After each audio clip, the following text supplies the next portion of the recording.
it's supposed to feel.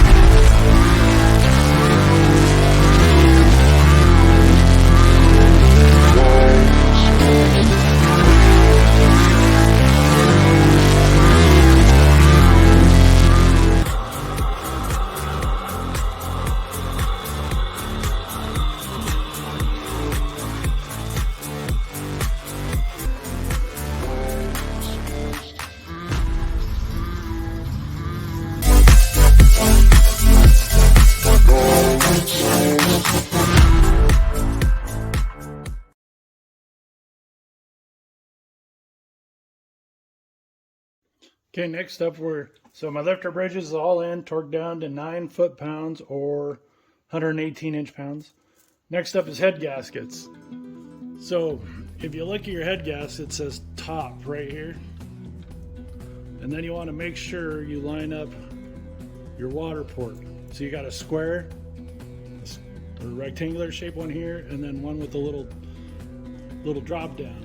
Should correspond with your head gasket, or your block surface. So this block surface has the little drop down on it here, and top. So that lines up for driver's side on this gasket here. Snaps on, put them over, make sure you get them over the locating bosses there, and you're ready for the passenger seat. Another thing I just noticed with these gaskets, these are a Molly brand gasket. If you look right here, it says R. So it'll be your right side, and then your top over here. So top, right side. Makes it easier. I don't remember the Mopar gaskets having that, but maybe they did. It's been a minute since I did one of those. There we go. Heads are next. So now before you throw your head on, I always like to get in here and wipe out any crud. You know, I might be laying down here, there's a little bit of antifreeze in there. Try to get most of that out if you can. Any dirt you might see, I might try to keep this pretty well bagged up and cleaned out in the time it's been down. But I got for 140 some thousand miles on it, you can still see the crosshatch in there. It's not too bad. So yeah, try to get them cleaned out as much as you can. I mean, chances are there's nothing in there that's gonna damage too much, but any dirt you can get out. Extra antifreeze just makes it easier on the next set of plugs you put in. So when you're going to install your Eagle heads, if you look right here is your part number. If it ends with a DE, that's your driver's side. The DD is passenger side. So DE, driver's side. I'm gonna go ahead and install the headers and put the O2 sensor back in these before we put them in. They'll slide right in there, you'll see. Comp cams, HRT stage 3 camshaft with Hellcat lifters. And then for the heads, Eagle heads. So I used the Comp 7228cc kit that is for the 5.7 and 6.2 with Eagle heads. And that gives you the shims, the valve shims you need down here, or the spring shims, the retainers, the locks, everything you need to do that, new seals, valve stem seals, everything you need to do your valve springs in this deal. And that's what's recommended for that camshaft. So that's what we're gonna go with, and then now we're gonna put the headers on. See, I got a couple bolts already in there. So we're doing just BBK shorties. Just, they're low value, they're cheap. But that and the stage 8 locking bolts and that whole kit. So I'm gonna go ahead and get these installed.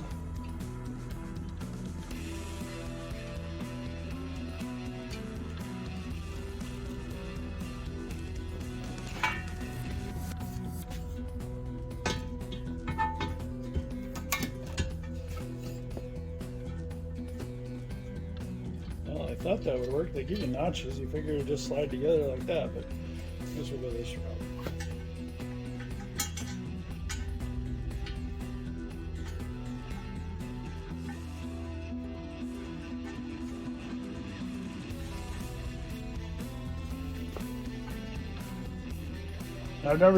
I've used these locking bolts fastener kit once before, and I didn't realize how cool they were. They're pretty neat, especially these things with much as the heads expand and contract with heat.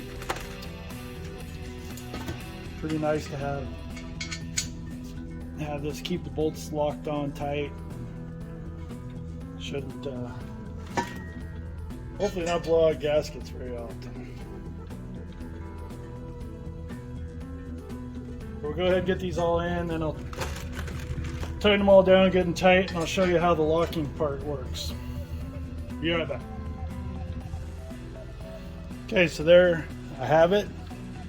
Also, I forgot to mention, if you're working on a wood bench or whatever, you'll throw a piece of cardboard down or something to protect your deck surface. I just had these heads resurfaced and new valve job and everything, so you want to protect this surface so it's nice and flat, especially with these multi-layer gaskets. So onto these locking deals. So as you can see, here's a little tab. This little tab goes on first, and you want to put it on so this bolt, if it was to unscrew, righty-tighty, lefty-loosey, so it'd go left. So you want to try to get this tab on there and wedged in to where the only way it can loosen is, you got to take the tab off to loosen it, basically. There's no way it can rattle loose, except this one here. You can see they got that weld right there, so it's going to loosen some. But yeah, it just goes on, it locks onto the bolt, and then you take your C-clip, little C-clip, and it goes in there and locks that tab on. And you might need something to help get her on there. There you go. C-clip is on, tab's locked on, can't come off.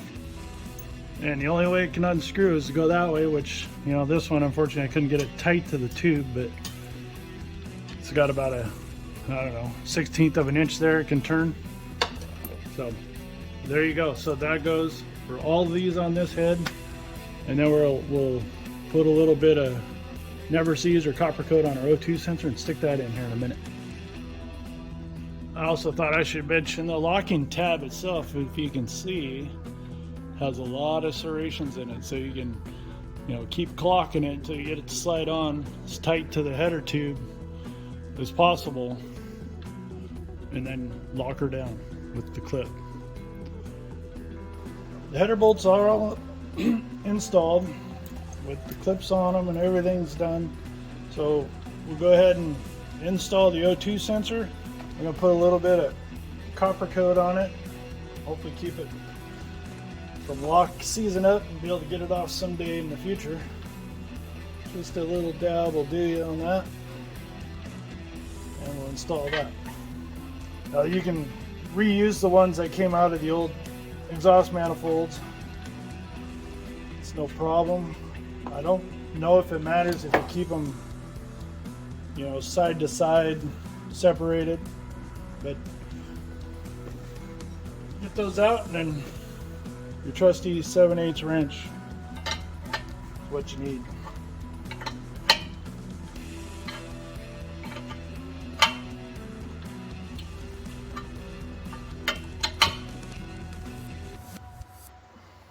There we go.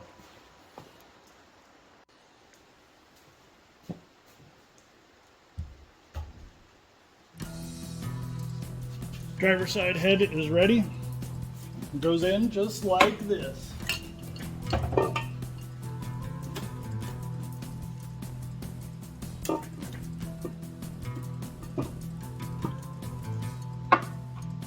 Bam. Piece of cake. Now we're going to go ahead and put our head bolts in. So remember we had 10 main head bolts, 5 little guys up here. I like to take the head bolt and give it a dunk of oil just on the end of the threads and send her down. It helps with making sure you got an equal torque when you torque your head bolts in.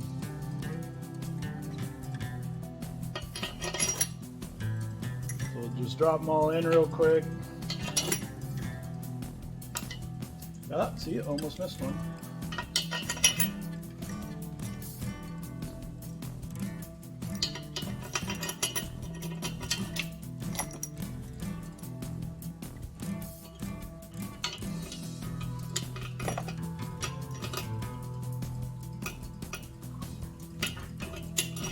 Of course, the AC pump hose gets in the way a little bit, but you can do it.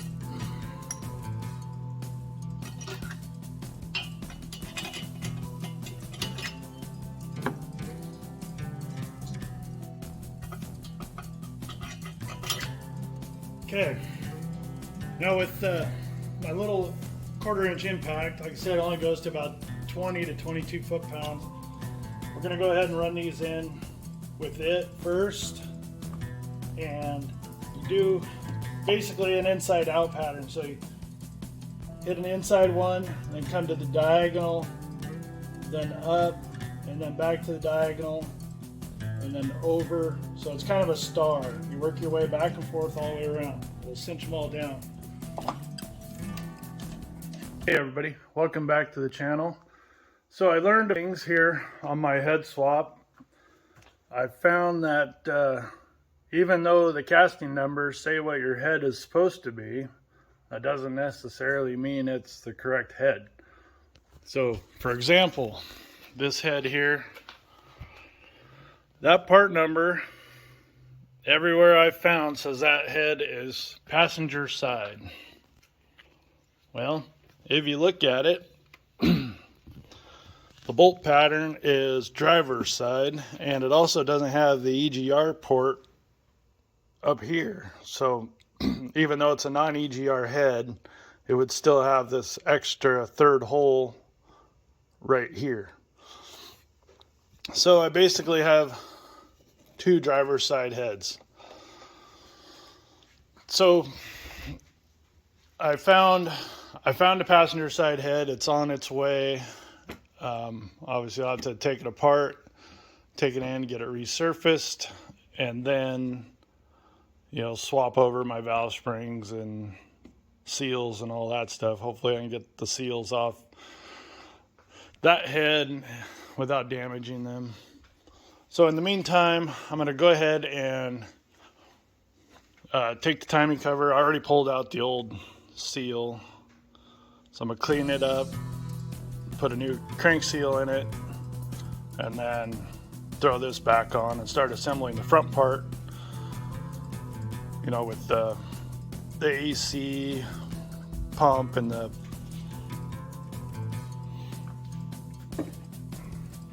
so just a little flat screwdriver, and it would take a whole lot to get this out of here.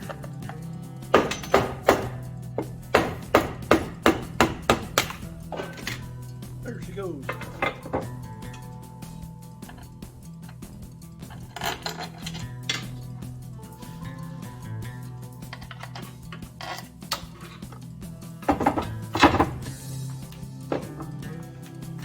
Now if you look down in here, there's a internal ridge from the front side. So you pound your new seal in, drive it in from the top, front side, down to that ridge. Okay, so we got our new seal here. Goes in recessed side in. Lay her in there, kind of square it up a bit. Take your seal driver, get it on there fairly square, and tap her in.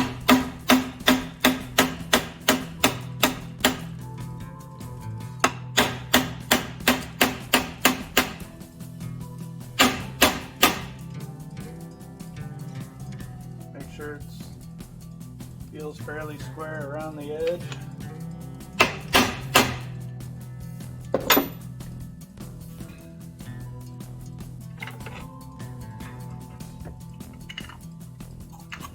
this little deal to keep it round in there. I just kind of leave them in there until it looks like it's all the way in. If you look down here, she's drove all the way down to the lip, so it's ready to go. I'll go ahead and install the new cover seal.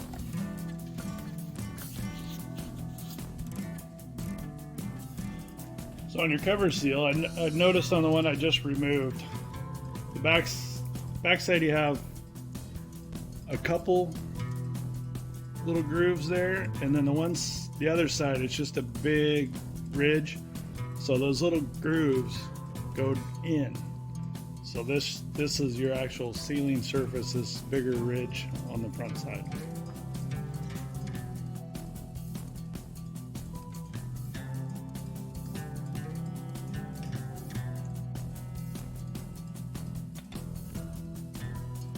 Then I like to go ahead and get the main positions in first,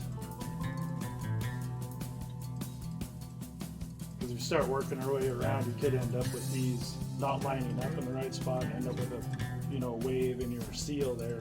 So just kind of lay them into place and get them, your curves and molded areas in first.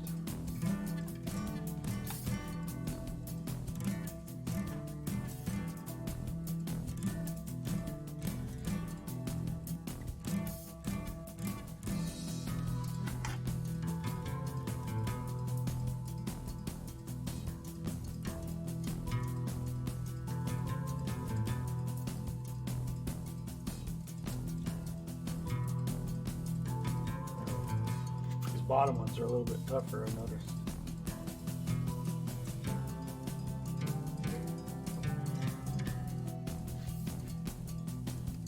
Getting that outer edge in there pretty tight.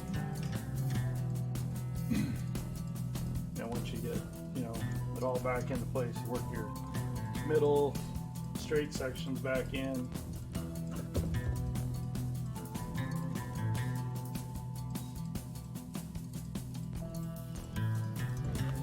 There you have it.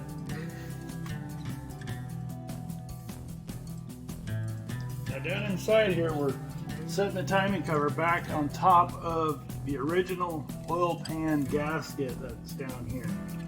I like to take a little bit of silicone, some black RTV, and just put in this bottom seam where the block and the oil pan gasket meet, right on both sides. Just a little dab through there. Make sure your gasket's clean. I'm going to hit it with some brake cleaner before I silicone it, and then we'll clean that off and let that dry. Now I haven't changed oil yet, so we're still just kind of washing down the old junk into the oil pan, so we'll get that drained out, cleaned up here after this.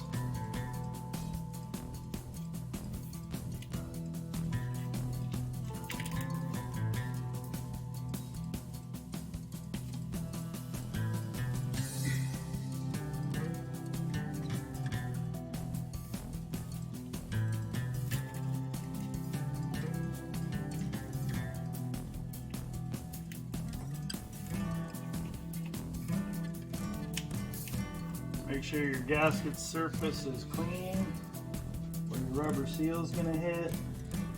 I got a little funk built up right around those water pump ports, so I'm going to hit those with a little flat file and take those rough spots off. Razor knife might work as well.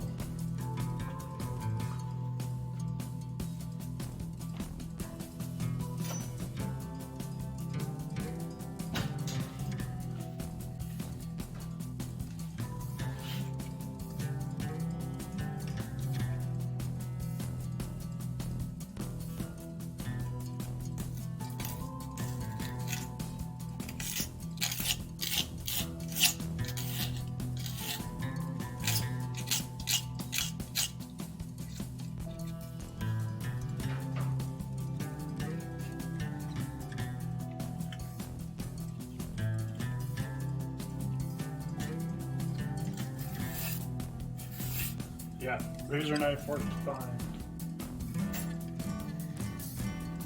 And we'll get those touched up, make sure it's clean. Whole pan or whole ceiling surface is clean. Feels pretty good.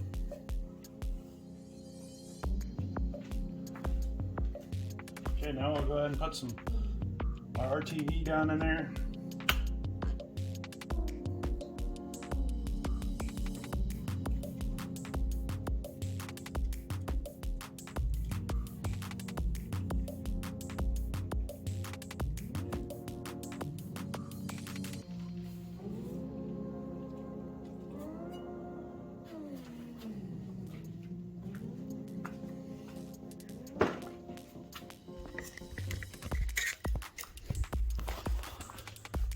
So as you can see, it's just a little bit down in here, right there where your block meets your oil pan gasket, just to make sure you don't have any leaks down there, both sides.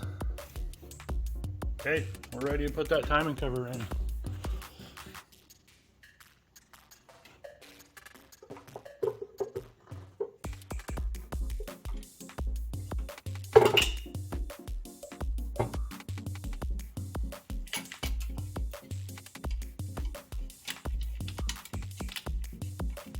You might have heard that little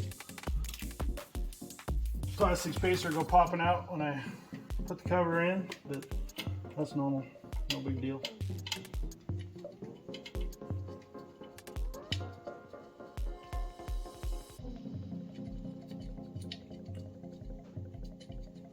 Get all your bolts started.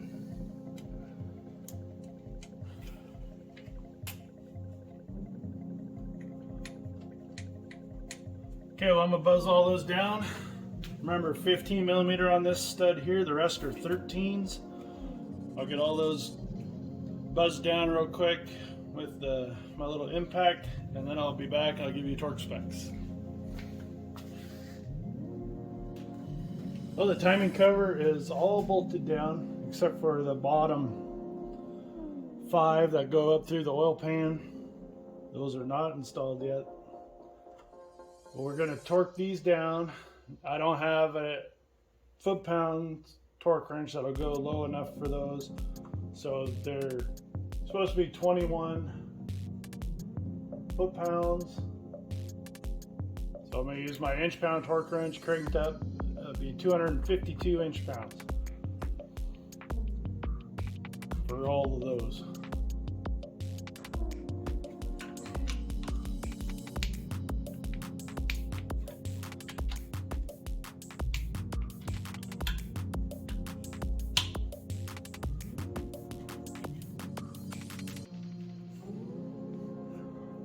And that 15, that's the last one.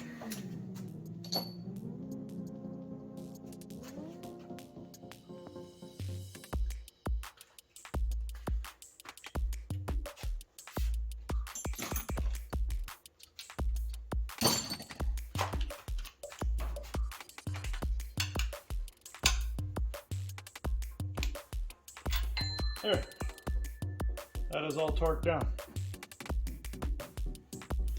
Okay, we got all these torqued down on top. So we got the 10 millimeter bolts underneath. Those are going to get torqued to 108 inch-pounds or 9 foot-pounds. My big torque wrench doesn't go down to 9, so we're doing inch-pounds. So 108 inch-pounds. Moving on, harmonic balancer. So we got this big dude. We're gonna throw a little grease on the snout here, so it protects that seal a little bit as it slides in there. Not a lot, just a little bit.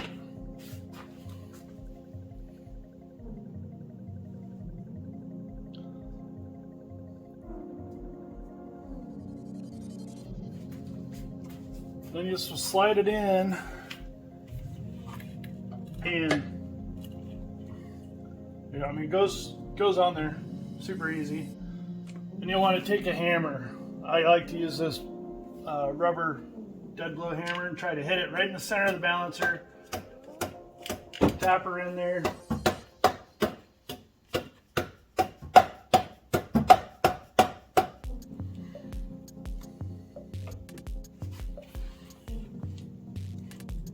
Get her tapped in a few times and take your balancer bolt. So I like to put a little oil on the thread. Lubricate them threads a little bit. And then once you get it in far enough that you can get a couple turns on the bolt. See, it's not even touching yet, so I gotta go farther. You need to be able to get it in a couple turns on the bolt and then just run it home with your impact gun.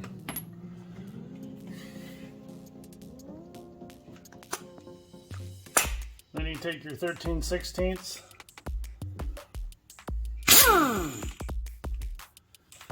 Run it on in there.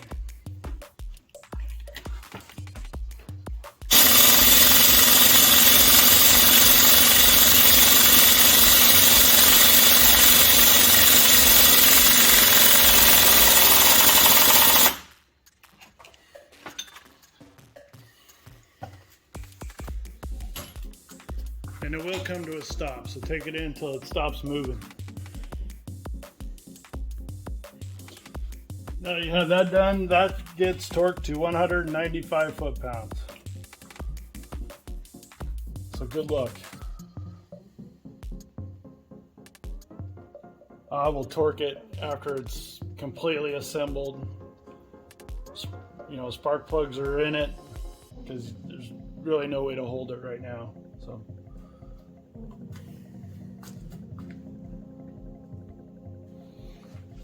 With the balancer back in, we'll go ahead and install the AC pump, get that back into place and tighten down, and just kind of work our way up. Get the power steering pump back in, the belt tensioner.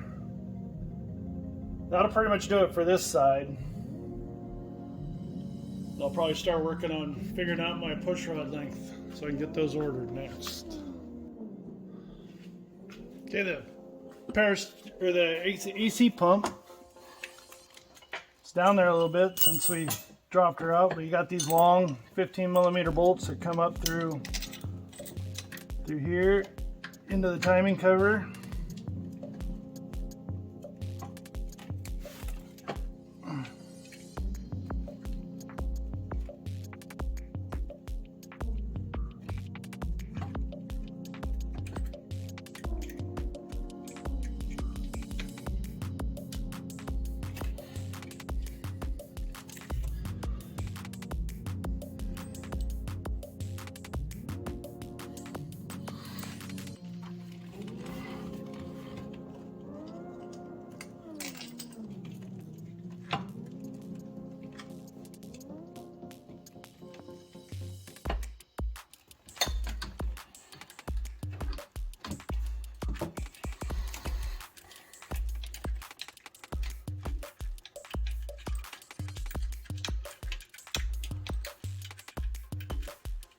I don't think I have a torque spec on these, just get them in there good and tight. Okay,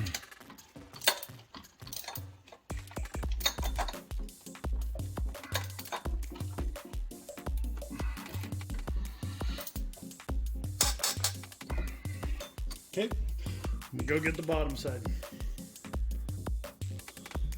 AC is on there good and tight. So next is the power steering pump.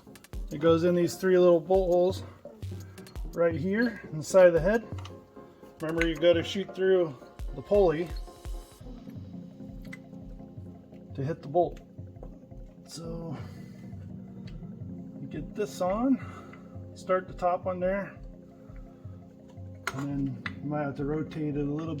You know, you're gonna have to rotate your pulley to get through the hole, but you might have to rotate the pump around to get your bolts to line up.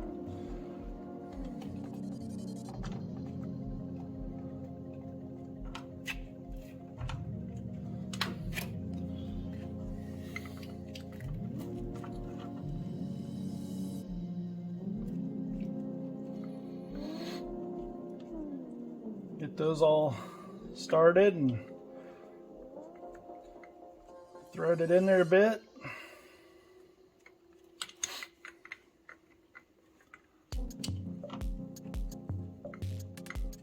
Drive those home with my little impact gun.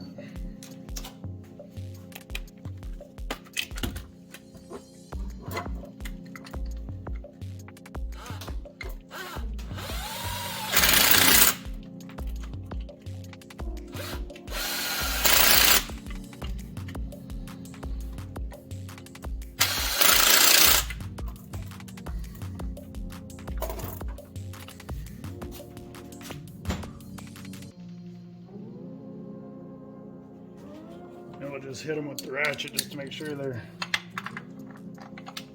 good and tight.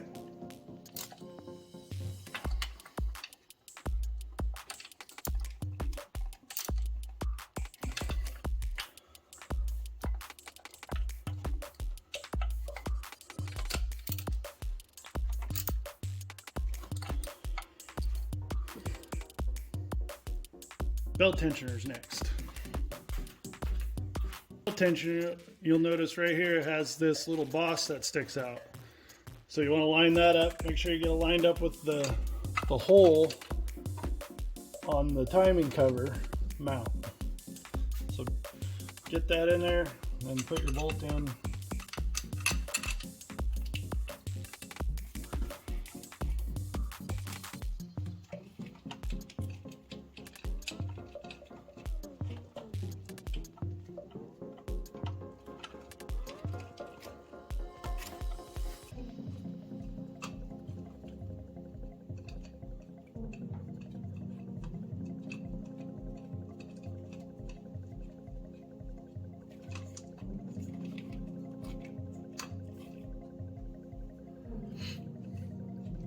Tighten that up tight.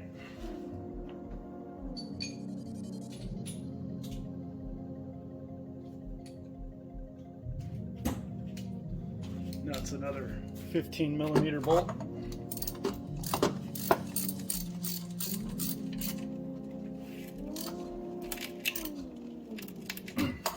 There we go. Belt tensioner's on. This side of the motor's pretty much done over here. Well, I should say timing cover, accessories.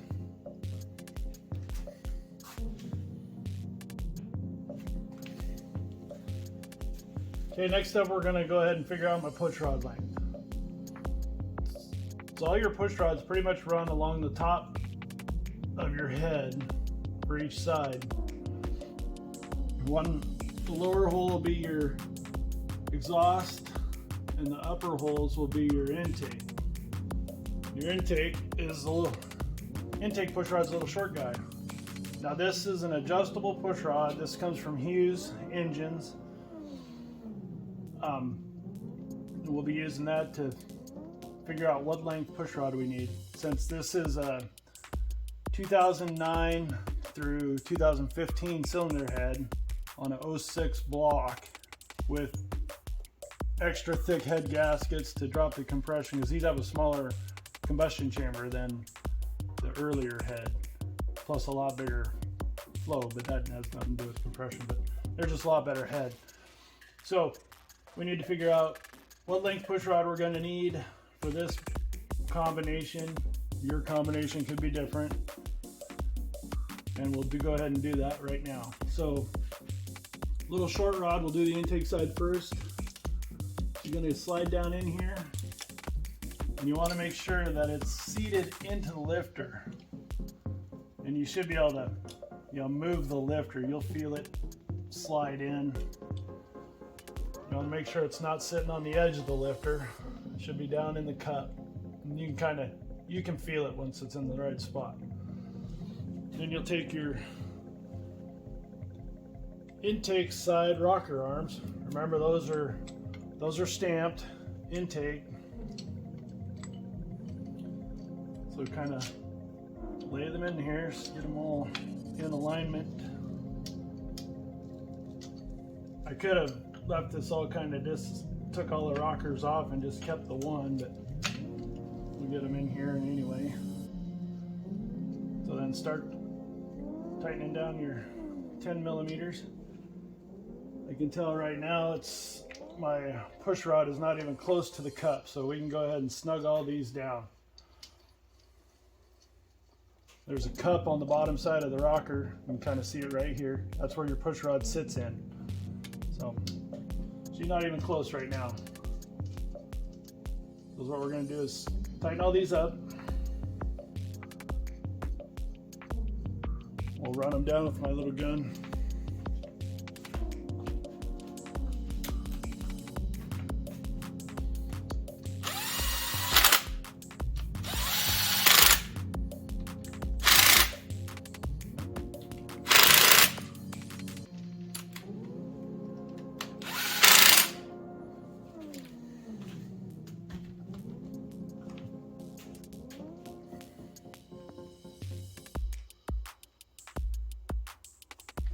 Okay, now what you have to do is get your fingers down in here and start adjusting that push rod, making it longer. That's going to be the tricky part.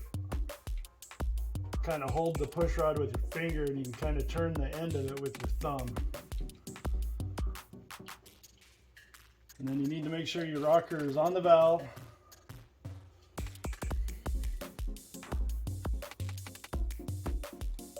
And you get that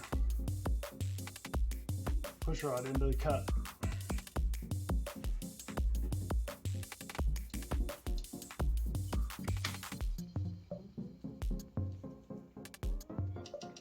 Just probably had it there, just a smidge more.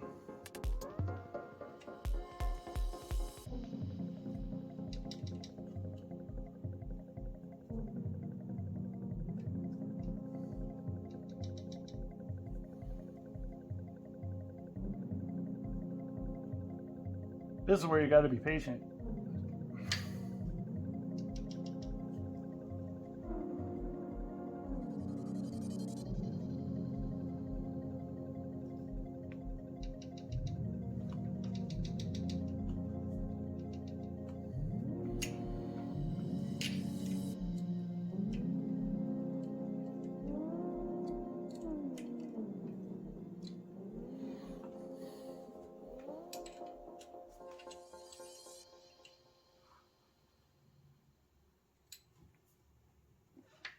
There, zero lash, no rattle. Now we take your little jam nut, roll it down there. There we go, got it back. So I made the mistake of not holding the tip of the push rod while I was moving the jam nut down. Okay, so there we are. Now we can take the rocker back off.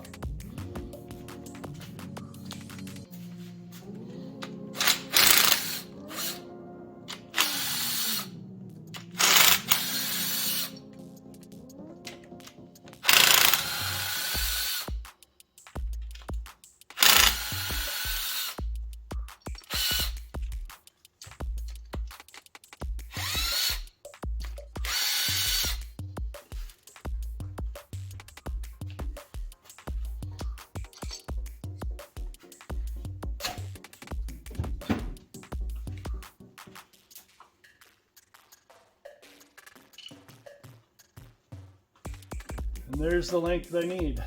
Well, this is the preliminary length, I guess. So according to Modern Muscle Extreme, they like to add between 50 and 100 thousandths to the length of your push rod. You know, this is zero lash, but we're not compressing the hydraulic lifter at all. So we need to add between 50 and 100 thousandths to that length. I'm gonna go with 80 on this, just in case I decide to go with a thicker head gasket when they become available, because this is a 066 head gasket, which puts this combo at just over 11.5 to 1 compression. So I'll be right. Obviously, it runs on 92 anyway. But if I can get the 80s, the 80 thousandths head gasket. That would help drop my compression ratio down to where I would like it to be, but they're just not available. So we'll go with the 66s for now, but I'm going to go with a little bit longer rod, so it leaves me play to put a thicker head gasket in it later. So I'll get my micrometer, we'll measure this, add 80 thousandths to it, and that's the length we need to order from. Probably get them through Modern Muscle Extreme. So there we go, there we have it. Same thing for the exhaust. You have to go through the same exact process. It's just a longer rod. So this is exhaust side, this is my intake side. So you can see it's about an inch longer. So there you have it.